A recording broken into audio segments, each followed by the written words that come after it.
मिथुन प्रेमी, मैं भोजपुरी सिंगर गायक हूँ, आप लोग के अभिभावक, आप सबके सेवक भैया। हम आज एगो माई के प्रेरणा के गीत आप सबके सामने बेटिंग कर रहल बानी। ये सुनी। अरे नौवे महीना रे माई कोखिया के से चला है आहे, नौवे महीना रे माई खोखिया के से चला है आहे।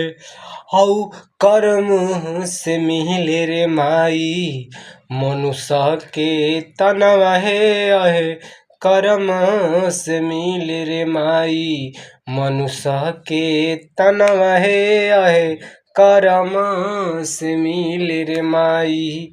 जौन भाई के अगर ये गाना सुन के अगर आंसू ना आवे तो जे न से तो दूसरा लंच का हा।